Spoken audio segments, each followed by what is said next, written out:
अकोल्याच्या शासकीय वैद्यकीय महाविद्यालय आणि रुग्णालयातील व्हायरल व्हिडिओ प्रकरणाला नवं वळण मिळालं आहे। पतीला पाठीवर घेऊन उपचारासाठी फिरत असलेला व्हिडिओ राज्यभरात गाजल्यानंतर संबंधित महिला माधुरी हरिजन या माध्यमांसमोर येत रुग्णालय प्रशासनावर गंभीर आरोप केले।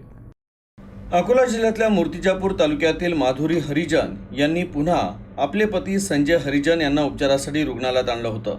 रुग्णालय प्रशासनानं त्यावेळी स्ट्रेचर उपलब्ध करून दिला नव्हता असा गंभीर आरोप त्यांनी केला। हाँ मांगी थी, मैं नहीं दी थी। क्या बोल रहे थे वो? बोले अभी खाली नहीं है, चेयर नहीं है। फिर आपने क्या किया? फिर मैंने पेट पे लाद के लेके गई। हमको इलाज कराना था तो हम कैसे भी लेके जाएंगे। सब थे, सब डॉक्टर तो नहीं देखे, गार्ड की बात तो दूर है। क्या अब क्या कर रहे? एडमिट करने जा रहे।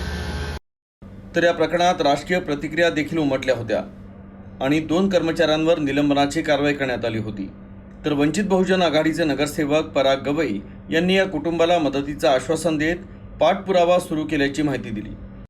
या दिवसचा जो व्हिडिओ व्हायरल झाला GMC अकोल्याचा, की एक महिला पाठीवर आपल्या पतीला घेऊन उपचारासाठी बाहेरून नगरमध्ये आलेली आहे आणि तिला मदत मिळाली आहे। परंतु आज ती परत महिला आपल्या पतीला घेऊन रुग्णालयामध्ये उपचारासाठी आली असता आम्हाला आमच्या कार्यकर्त्यामार्फत माहिती पडलं की ती उपचारासाठी आलेली आहे। त्यामुळे आम्ही येऊन तिला मदतीसाठी आलेलो आहोत आणि आज तिला त्या रुग्णाला मेडिसिन ICU वार्ड क्रमांक 19ला भरती करण्यात आलेले आहे आणि जोपर्यंत रुग्ण हॉस्पिटलमध्ये आहे आणि हॉस्पिटलच्या नंतरसुद्धा वंचित बहुजन आघाडी त्याला मदत करत करणार त्यांना सर्व गोष्टी मदत करू। आम्ही त्यांना जे जे पाहिजे ते सर्व आम्ही त्यांना उपलब्ध करू।